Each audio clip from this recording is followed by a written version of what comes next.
عالمی منظرنامے سے غزہ کی وزرائے صحت کے مطابق اسرائیلی حملوں میں کم از کم 82 فلسطینی شہید ہو گئے، جن میں بڑی تعداد خواتین اور بچوں کی ہے۔ یہ حملے اس وقت ہو رہے ہیں جب ایک ممکنہ جنگ بندی کے لیے مذاکرات جاری ہیں اور فلسطینیوں کو جبراً رفح منتقل کرنے کے لیے اسرائیلی منصوبے پر عملی سطح پر شدید تنقید کی جا رہی ہے۔ مرکزی غزہ کے علاقے دل اربریک میں ایک انتہائی دل خراش واقعہ پیش آیا، جہاں غذائی امداد کے حصول کے لیے قطار میں کھڑے افراد پر اسرائیلی فضائی حملہ کیا گیا۔ اس حملے میں کم از کم 15 افراد شہید ہوئے، جن میں 9 بچے اور 4 خواتین شامل ہیں۔ اس حملے میں کم از کم 3 افراد زخمی ہوئے، جن میں 19 بچے ہیں۔ اقوام متحدہ کے ترجمان اسٹیفن دوجاریک نے کہا ہے کہ اس کی ایک ٹیم نے 130 دن بعد پہلی بار غزہ کی پٹی میں تقریباً 45,000 لیٹر ایندھن پہنچا دیا ہے۔ یہ 4 ماہ سے زائد عرصے بعد اپنی نوعیت کی پہلی کھپ ہے۔ محصور غزہ کی پٹی میں انسانی بحران شدت اختیار کر رہا ہے۔ اقوام متحدہ کے ترجمان اسٹیفن دوجاریک نے کہا ہے کہ 130 دنوں میں اس قسم کی پہلی کھپ ہے۔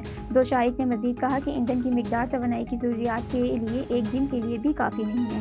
ایندھن اب بھی کم پڑ رہا ہے اور اگر فوری طور پر بہت زیادہ مقدار میں ایندھن نہ پہنچایا گیا تو مختلف سروسز بند ہو جائیں گی۔ چین میں توانائی کے استعمال کی شدت میں نمایاں کمی۔ تازہ ترین اعداد و شمار کے مطابق توانائی کے استعمال میں یہ کمی 1 ارب ٹن معیاری کوئلے سے زیادہ ہے، جس سے کاربن ڈائی آکسائیڈ کے اخراجات میں تقریباً 3 ارب ٹن کی کمی واقع ہوئی ہے۔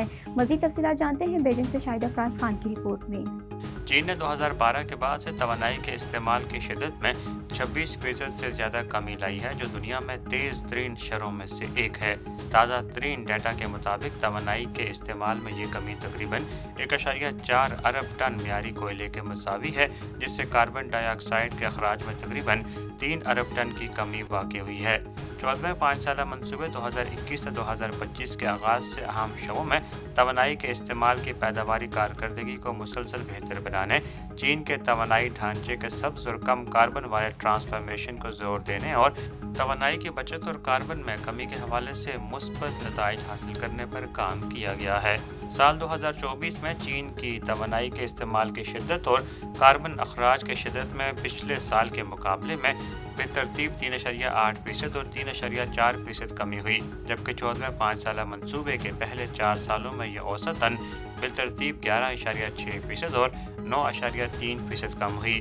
چین کے مجموعی توانائی کے استعمال میں غیر فاصل ایندھن کا حصہ 2020 کے 15.9% سے بڑھ کر 2024 میں 19.8% ہو چکا ہے۔ چین نے گزرتے وقت کے ساتھ اپنے توانائی کے نظام کو مزید ماحول دوست بنایا ہے اور آج قابل تجدید توانائی ملک میں توانائی کا ایک اہم ذریعہ بن چکی ہے۔ Shahid Afraz Khan, A1 TV, Beijing.